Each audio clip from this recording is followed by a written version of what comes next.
ലഹരിയിൽ നിന്ന് മുക്തമാകുവാൻ ഡാൻസ് കളിക്കൽ പരിഹാരമല്ല.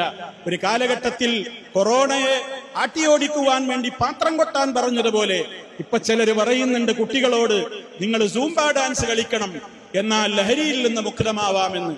എങ്ങനെയാണത് മുക്തമാവില്ലെന്ന് അവർക്കേ അറിയുകയുള്ളൂ. മാനസിക സമ്മർദ്ദം കുറക്കുവാൻ ഈ നിലക്കുള്ള പരിഹാര മാർഗങ്ങളല്ല വേണ്ടത്. മനുഷ്യന്റെ മനസ്സിന് ഉല്ലാസവും ഉന്മേഷവും പകരുന്ന അനുവദിക്കപ്പെട്ട കളികളാവാം. അതേ അവസരത്തിൽ അതിനേക്കാൾ ഉപരി താൻ ഇവിടെ നിന്ന് വന്നു, എന്റെ ബാധ്യത എന്താണ്, ഇനി ഞാൻ എങ്ങോട്ട് പോകുന്നു എന്ന തികച്ചും പരലോകബോധവും സ്രഷ്ടാവിനെ കുറിച്ചുള്ള ഭയവും നിമിത്തം മാത്രമേ മനുഷ്യന്റെ മനസ്സുകൾക്ക് മാനസിക പിരിമുറുക്കങ്ങൾ ഇല്ലാതാവുകയുള്ളൂ. ആ മാർഗങ്ങളാണ് നമ്മൾ സ്വീകരിക്കേണ്ടത്. അതിനുവേണ്ട വിധത്തിൽ നമ്മൾ വിശുദ്ധ ഖുർആനിനെ പഠിക്കണം, അള്ളാഹുവിനെ അറിയണം, അള്ളാഹുവിന്റെ റസൂലിനെ സ്നേഹിക്കണം.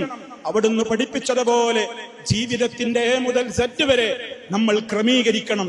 എനിക്കിഷ്ടമുള്ളത് ഇസ്ലാമിൽ ഞാൻ സ്വീകരിക്കും, എനിക്ക് താല്പര്യമില്ലാത്ത ഇസ്ലാമിന്റെ നിയമങ്ങളെ ഞാൻ തള്ളിക്കളയും എന്നുള്ള ഇരട്ടത്താപ്പ് ഒരു യഥാർത്ഥ വിശ്വാസിക്കൊരിക്കലും യോജിച്ചതല്ല. അത് പിഴച്ചുപോയവരുടെയും അഭിശപ്തരായ ആളുകളുടെയും സ്വഭാവമാണെന്നാണ് ഖുർആൻ പറയുന്നത്. അവരിൽ എന്നെ ഉൾപ്പെടുത്തല്ലേ എന്നാണ് ദിനവും 17 തവണ നമ്മൾ അള്ളാഹുവിനോട് ഫാത്തിഹ സൂറത്തിന്റെ അവസാനത്തിൽ തേടിക്കൊണ്ടിരിക്കുന്നത്.